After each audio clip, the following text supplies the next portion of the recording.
Well, my name is Freddie Johnson. I'm a third direct generation employee of Buffalo Trace Distillery. I am a tour guide at Buffalo Trace Distillery. They call it a brand ambassador, they call it a VIP. I just call it making folks have a good time at Buffalo Trace Distillery. But my grandfather and Colonel Blanton met on the riverbank behind this distillery as kids. It's an old Tom Sawyer, Huckleberry Finn kind of a story. Just playing, they became friends. And what happened was Colonel Blanton started to work at this distillery at the age of 16. He invites my grandfather to come in and work with him. The Irish were involved in the construction of this distillery, and they took a liking to my grandfather and basically showed him how they built these warehouses and how to move the barrels around and basically how to produce honey barrels. They were here together for 52 years. Along comes my dad. My father, come to find out, my father and Elmer T. Lee were in the Air Corps together. Dad was a civil engineer, and Dad was part of a team that went around making landing strips on remote islands, and Elmer was a bombardier.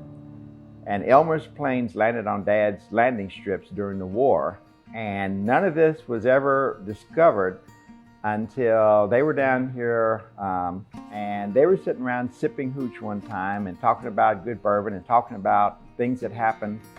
And what they discovered was Dad had built some of the landing strips that Elmer had landed on during the war. Those two guys were around here together for about 47 years, off and on. What I did find out from that was those old guys, they had a shot of bourbon a day, So I tell folks on my tour, once I became aware of that, the longevity associated with it, they were about to get a tour from someone that's going to live to be over 300 years old. I came back because of a promise. I've been playing around this distillery since I was like 5 years old. My grandfather and my dad assumed that I would just follow in the line, and when I got out of school, I would come to work at Buffalo Trace Distillery and be a part of their team. But if you think about the 60s to the 90s, the bourbon industry was flat. And I get out of school, the distillery is basically closing down. Near 1992, there were only 50 people left here. They had even sold off part of the bottling equipment. So Freddie gets recruited by AT&T. So I was at AT&T for 30 years. And I promised my dad I would take care of him if anything ever happened to him. And I'd also promised him that I would try to work at this distillery, but more importantly, that I would be his caregiver. And my dad called me up one day, told me he was terminally ill, and asked me would I come home and be his caregiver. And I, being the wise young man that I am, thought that I could juggle being a caregiver and still continue with my career. Because of a promise that I made to my dad many, many years ago, all of this stuff has come to be what it is today. And rather than continue on, I took early retirement and came back to be his caregiver. I can tell you that of all the things that I've done for my dad and all the gifts I've ever given him during my whole life, keeping a promise, just a promise, meant more to him than anything else I've ever done.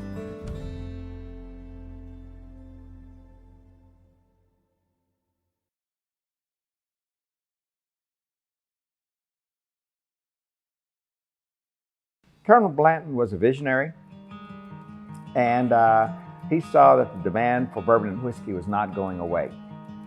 Buffalo Trace Distillery was the first distillery to reach 2 million barrels after Prohibition. And what Colonel Blanton did was he had a warehouse built. It is called Warehouse V. Every millionth barrel has resided in that little building. We were averaging about 1 million barrels once every 10 years. Colonel Blanton was here with my grandfather when that got started. My dad had become one of the workers that was actually helping roll the barrels around at the time. He was working in the warehouse. So Dad got the honor of helping roll the second million. We started with the second millionth barrel, and every millionth barrel after that, he was involved in handling those barrels. So when we rolled out the 6 millionth barrel in 2008, at that point, Dad was about 90 years old, and he had handled all those barrels. And then Dad, believe it or not, at 94 years old, he had become the only living person to personally handle every millionth barrel that's ever come through Buffalo Trace Distillery since Prohibition. So they throw him a party when he rolls out the 6 millionth barrel. Well, he got drunk, but that's another story. That's another story. And Mark Brown wanted to continue that legacy.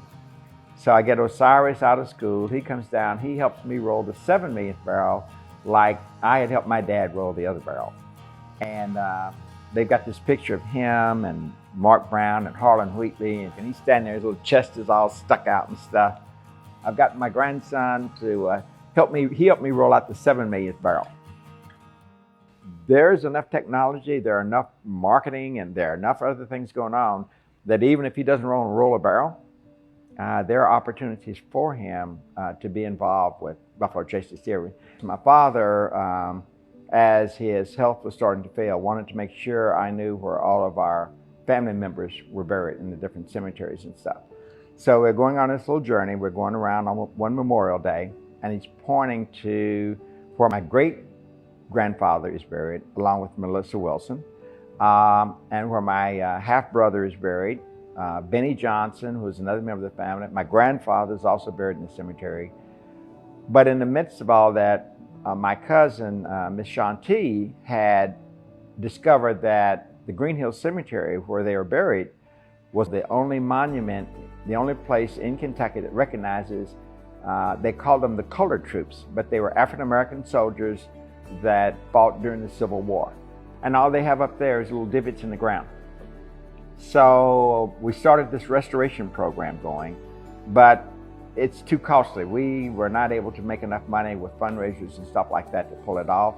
So we were kind of struggling with that. So it's in real bad disrepair. It's kind of like an eyesore. And we were still determined to do it. At the same time this is going on, Buffalo Trace had a root beer. And they said, how about if we named a root beer after you?